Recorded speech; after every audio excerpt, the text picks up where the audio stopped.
Muy buenas noches. Iniciamos con Tertulia Teológica. Mi nombre es Helber Conde, programa original de la Iglesia Bautista Reformada del Redentor en Bogotá, Colombia. Estamos con el profesor Joel Sarman.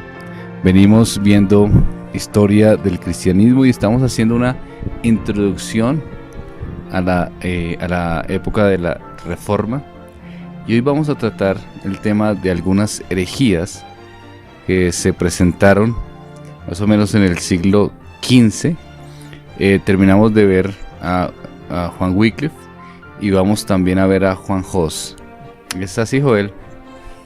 Sí, así es. Entonces, hermano Joel, gracias por sus enseñanzas. Bienvenido, hermano, y adelante. Gracias. Sí, entonces tenemos estas dos figuras que les llaman herejes.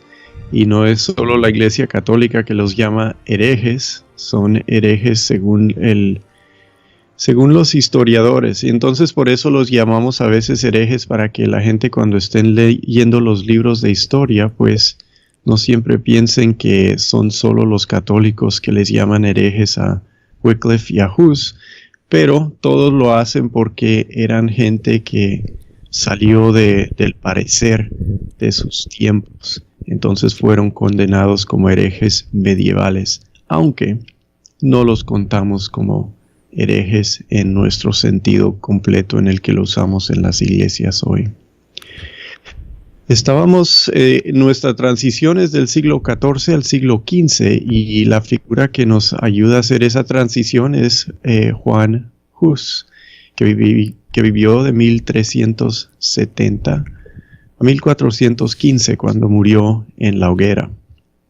Wycliffe murió cuando Hus tenía entre 12 y 14 años, pero nadie influyó más en el pensamiento de Hus.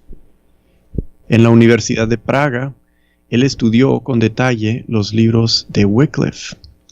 Y los libros de Wycliffe estaban en la Universidad de Praga porque se casaron algunos nobles de la casa real de los checos con la casa real de Inglaterra, y en este cambio pues trajeron libros de uno de sus autores famosos para la Universidad en Praga, y ahí Hus los leyó.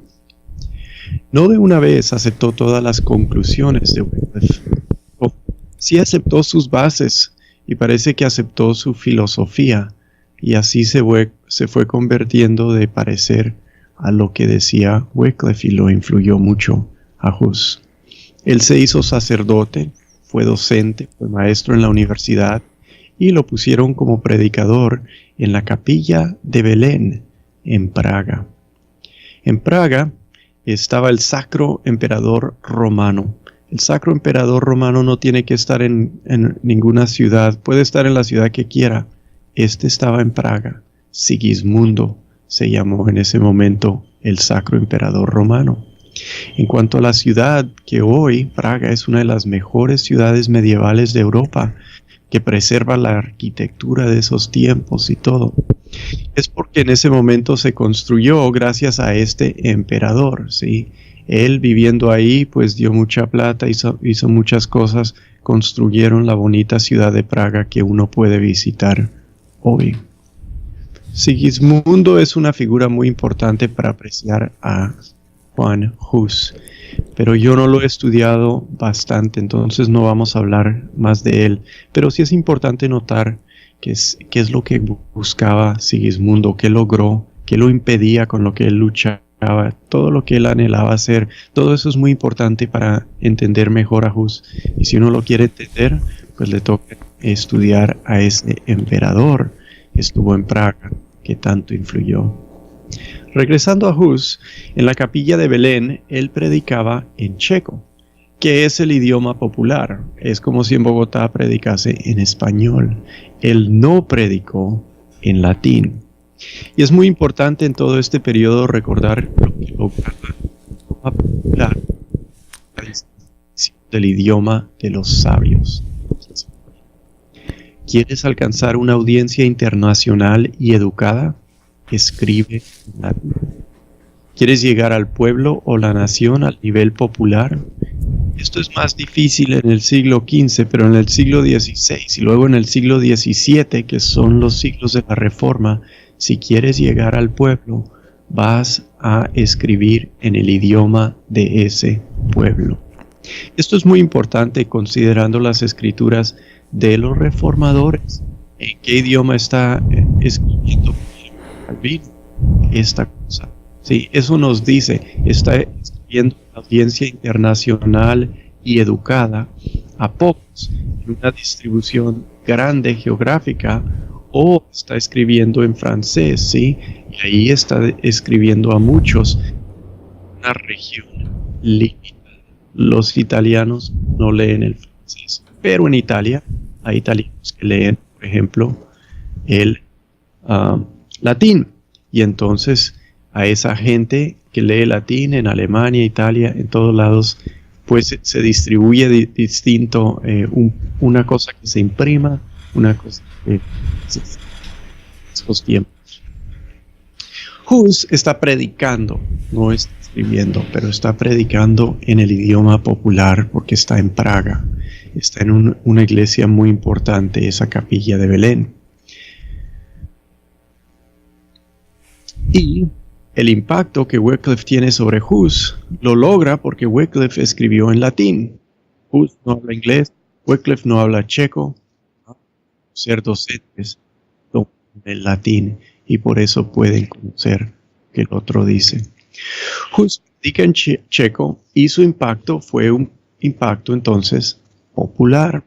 La iglesia en Bohemia, desde la muerte de Hus, se partió, dando un precedente a la reforma de una cristiandad fracturada. El ser un impacto popular, porque él predicó en ese idioma. Es interesante que este fragmento de la gente que estaba ahí en Praga sobrevivió hasta los tiempos de la Reforma, un siglo antes. La Iglesia Católica creyó poder contener el fenómeno. Hasta llegaron a tener guerras. Los primeros cañones que se usan en Europa, según entiendo, se usaron en este lugar que es la República Checa hoy en Bohemia, donde peleándose con los católicos, los seguidores de Hus usaron cañones montados que llevaban de un lado al otro. Como eran de Bohemia y escribían para los suyos, como hablaban un idioma distinto a todos los demás, no hablan el mismo idioma de los franceses, no hablan el idioma de los italianos, no hablan el idioma de los alemanes, pues ahí se quedaron contenidos y por eso podían sobrevivir, porque sus escritos no salían de su idioma, los de los seguidores de Hus, y este movimiento popular que algo como profeta. Entonces, vamos a hacer una pregunta. La pregunta es la siguiente.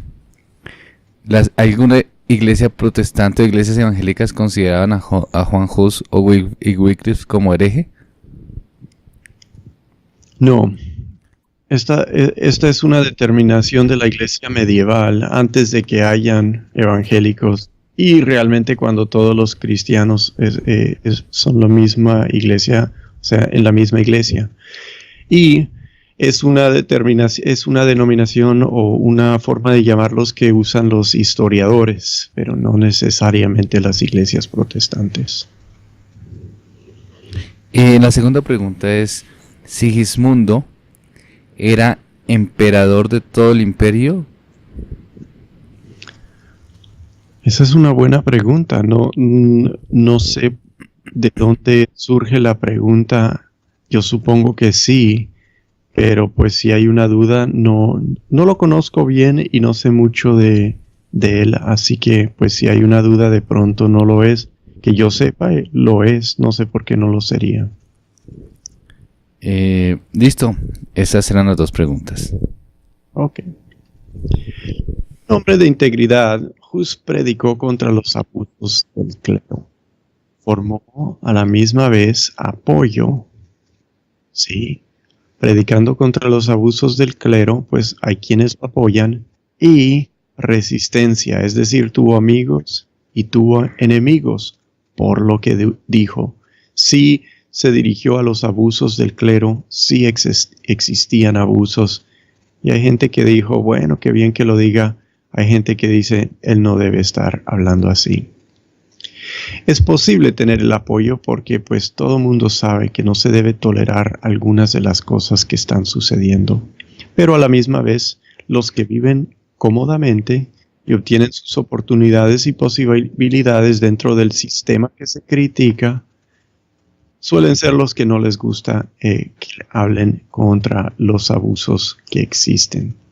No tienen motivación para premiar la crítica. Nosotros a veces esperamos grandes cosas nobles del ser humano. Y yo creo que nosotros lo hacemos porque pensamos, así soy yo. Pero en general no somos una raza caracterizada por la humildad. Y cuando nos critican, aunque es buena la crítica, pues no suele gustar a nadie. Todo el mundo sabía que las cosas estaban mal. La peste negra, la plaga, había hecho que ese sentido de que las cosas andaban mal se ponga agudo, que era un castigo. Se decían, que recuperar la integridad. Y Hus predica con integridad contra los errores en forma que influye. Lo acogen en el resto del país. De hecho, en esa capilla de la capital, en la capilla de Belén, caben 3,000 personas. Y eso es algo que es bueno para nosotros recordar, porque a veces cuando hablamos de las iglesias reformadas pensamos, pues son iglesias como las nuestras. Pero nosotros tenemos iglesias muy pequeñas comparados con ellos, porque ellos sí, es la iglesia de la sociedad y están tratando de hablar a la sociedad y cambiar toda la sociedad. Entonces ellos están hablando en lugares muy influyentes, especialmente estos reformadores como Hus, una capilla de 3,000 personas. Y entonces la gente presta atención a lo que él dice en una ciudad que no llega a 1,000,000 de habitantes, cuando puede predicar a 3,000 de ellas, y los abusos son obvios. Ocurre lo esperado, lo investigan, se meten en problemas, proclamando lo que dijo también Wycliffe, que si alguien va a ser líder de la sociedad cristiana, tiene que haber comportamiento digno de un cristiano de parte de ese líder. Si no lo hay, no puede ser un líder. Y esto hace que el emperador Sigismundo responda, tú no tienes por qué meterte a juzgarme a mí, Juan Hus. Es interesante considerar cómo llega Sigismundo a ser sacro emperador romano, porque esto no es un puesto heredado. El hecho de que a alguien le nazca el hijo a Sigismundo no quiere decir que ese hombre va a ser después el emperador. El emperador es escogido por un grupo de electores. Una bula del Papa, la bula dorada, en 1300 y pico, proclamó que así sería, que 4 nobles alemanes y 3 arzobispos alemanes eran los electores. Estos hombres determinaban, escogían, y no era un puesto heredado. Entonces Sigismundo llega a este puesto porque lo escogen y no porque pues simplemente nació a él. Y quizás esto hace más aguda la crítica de Hus, que tiene que portarse bien o si no, porque fue escogido. Aunque pues una vez elegido se queda para el resto de su vida.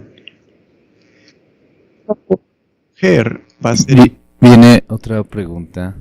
Ajá. Desde el WhatsApp que dice, ¿cuál es la diferencia entre emperador y rey?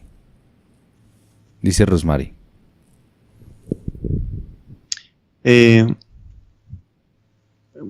Esto puede variar mucho, o sea, realmente no se puede hacer una distinción. Se puede, por ejemplo, preguntar cuál es la diferencia entre el sacro emperador romano y el rey de Francia. Pero también se puede preguntar cuál es la diferencia entre el rey de Francia y el rey de Inglaterra.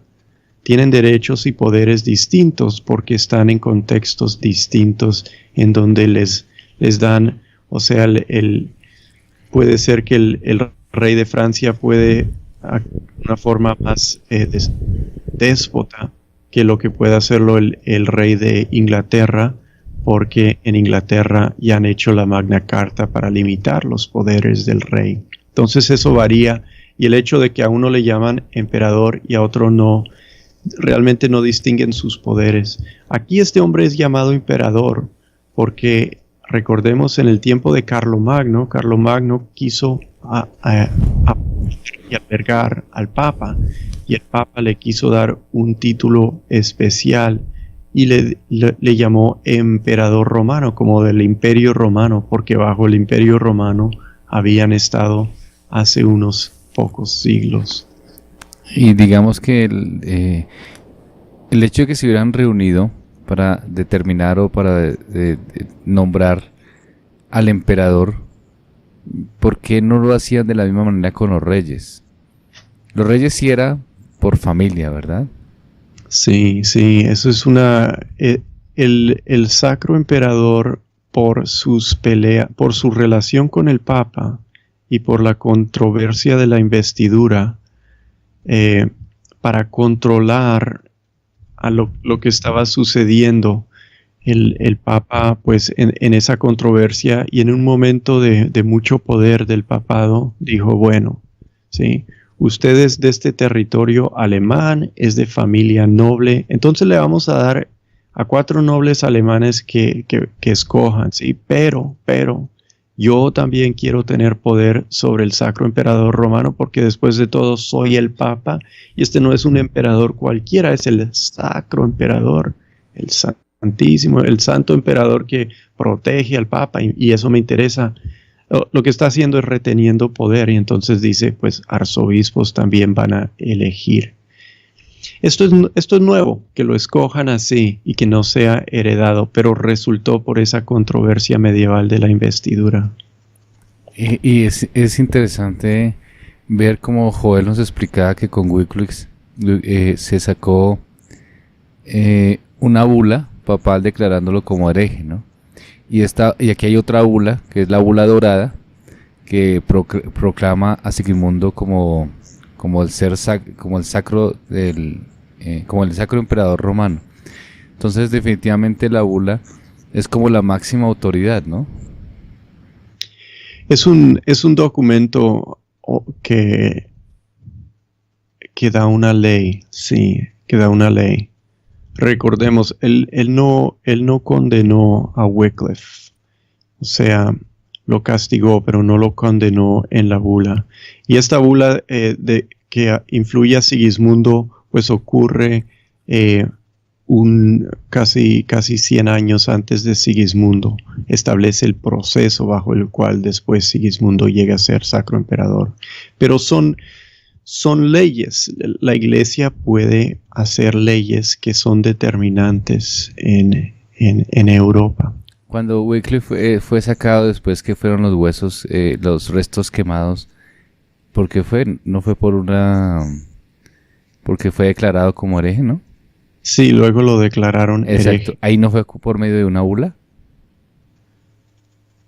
Que yo me acuerde, no. Pero yo suelo olvidar estas cosas que estudié hace una semana. De pronto sí.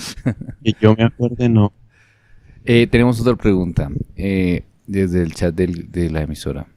Edwin dice, ¿Juan Hus enseñó algo de las doctrinas reformadas diferente a denunciar los abusos del clero? A eso vamos a llegar aquí en un ratito. Vamos a hablar un poco más acerca de... no vamos a hablar más de eso. Entonces debemos hablar de... lo que Juan Hus enseñó es que, que uno tiene, lo principal es que uno tiene que portarse bien para poder ser líder.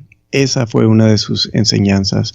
La otra enseñanza muy característica de él y sus seguidores es que había que dar la Santa Cena en ambos elementos de la Santa Cena a la gente que lo recibía. Porque en este tiempo solo daban el pan. No daban el vino, decían no hay que dar el vino, La gente no necesita el vino, o sea, hay lugares donde es difícil conseguir vino, entonces solo le damos pan. Y además, por su doctrina, decían, cuando el pan la hostia es transubstanciada, lo que resulta no es simplemente el cuerpo, pero el cuerpo y la sangre de Cristo están en ambas. El cuerpo y la sangre están en la hostia, el cuerpo y la sangre están en el vino, y no hay que darle ambos elementos. Lo que decían Wycliffe y luego dijo Hus, que es característico de lo que enseñaban, hay que darle de ambas. Y esto va a ser una cosa muy importante en la Reforma y que enfatizan los reformadores. ¿Por qué? Porque dice la Biblia así, Cristo dice, tomen todos de esta copa. Es que lo hagan. Entonces ahí dice que todos deben tomar de la copa y no les estaban dando la copa. Ese es un énfasis que él hizo.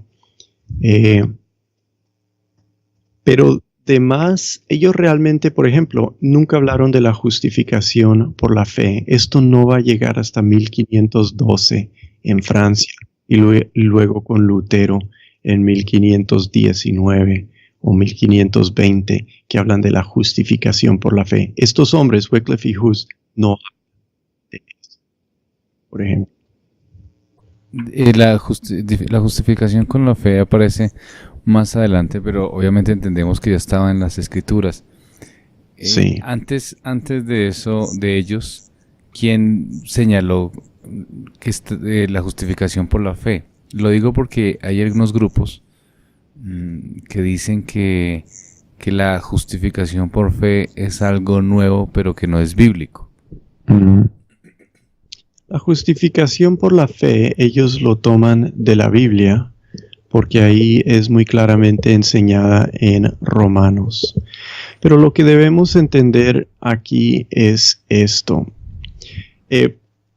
Por la forma en que se hace la teología, no siempre nos damos cuenta de cómo debemos hablar acerca de estas cosas. Por ejemplo, en las edades medias, todos pueden decir, si tú les preguntas, ¿somos salvos por fe? Dicen, claro que sí, todos somos salvos por fe, eso lo enseña la Biblia.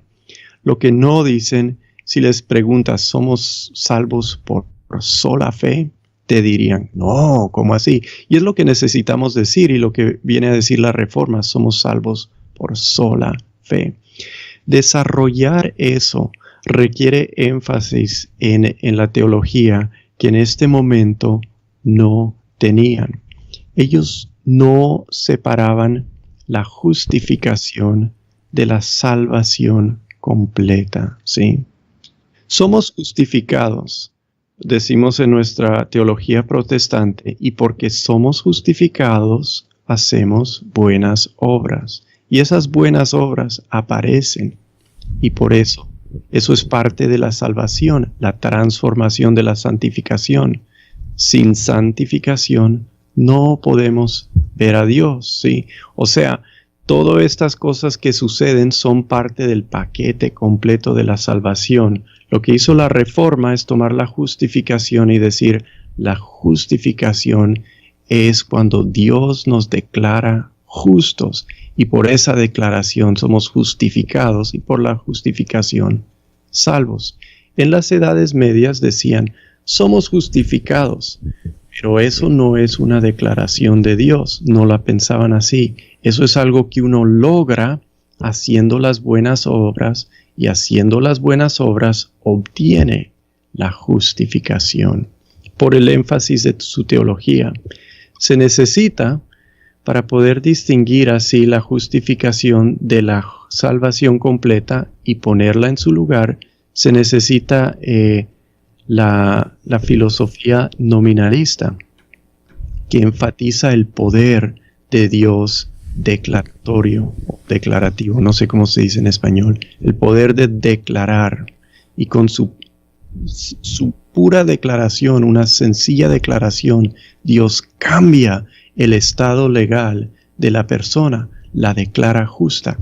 Ese es un concepto que no existe en las edades medias y requiere un desarrollo de filosofía y pensamiento a la que no tuvo acceso alguien antes realmente de Martín Lutero. O sea que podemos decir que Juan Hus se centró en denunciar los abusos del clero porque pues le parecía que estaban mal, pero en la teología reformada y su desarrollo pues tenía comunión más que todo era con el pensamiento de la Edad Media. Pues todavía no tenía claro todo lo que se desenvuelve después, ¿no?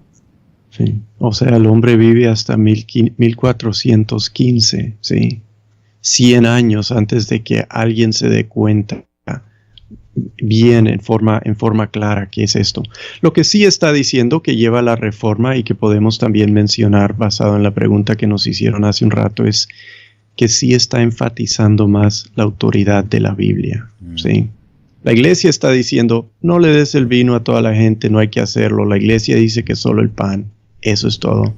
Él dice, no, es que la Biblia dice que hay que darle el vino a todos los que participan. Y esto lleva a la causa, le llamamos, si no estoy mal, la causa formal de la reforma, la autoridad de las escrituras, que es muy importante. Entonces se están acercando poco a poco a lo que estamos buscando. Y por ejemplo, en cuanto a la antropología, Juan Hus, ¿qué pensaba? Pues el pecado original, supongo yo, ¿verdad? Pues porque ese era el que se daba de la Iglesia Católica. En ese sentido sí creía que había un pecado original. Sí, claro, sí. O sea, yo supongo que él cree más o menos como cree Tomás Aquino, solo que critica lo que es la teología de la Santa Cena y es más, o sea, critica estos abusos porque son más aparentes en su día y enfatiza un poco más la autoridad de la Biblia. Era hijo de su tiempo, era su situación. Y él ataca lo que ve que es su situación y en eso se enfoca, ¿no? En eso se enfoca en declarar, en eso se enfoca en denunciar. Y necesitamos darnos cuenta. Nosotros a veces pensamos que uno lee la Biblia y sale esa enseñanza que nosotros vemos cuando nosotros leemos la Biblia. Pero si a uno no lo educan con eso, si nadie está pensando así, difícilmente nosotros salimos con algo diferente de lo que vemos en la situación que nos rodea. Y la situación donde nadie habló de la justificación por la fe. Es verdad, uno se enfoca pues o sea, es muy difícil uno ya tener como toda la claridad de las cosas cuando uno está leyendo las escrituras, sino que está relacionando. Sí, como cuando a veces las personas hacen ciertos, yo recuerdo cuando era adolescente que iba a algunos grupos de oración y la persona que estaba dirigiendo pues cogía un versículo y decía, ¿ustedes qué opinan de este versículo? Entonces la gente decía, yo pienso que pues que Dios me está hablando porque tengo este problema en la familia, tengo problemas en la casa. Entonces cada uno cogía el versículo y adoptaba el pensamiento de acuerdo a sus situaciones o a las situaciones sociales o las situaciones políticas, ¿sí? Pero no, pues obviamente no, en la mayoría de los casos no de acuerdo a lo que el texto decía, ¿no? Sí. Y ese es otro ejemplo, o sea, es otra cosa que sucede, pues en esas situaciones difícilmente se llega a hablar en una forma muy precisa y buena sobre la teología. Exacto. Pues amigos, hermanos, para los que nos llegan en este momento, a los que están llegando a la emisora, estamos viendo o reflexionando un poco sobre Juan Hus. Vamos a entonar un himno y escuchar un himno y ya regresamos.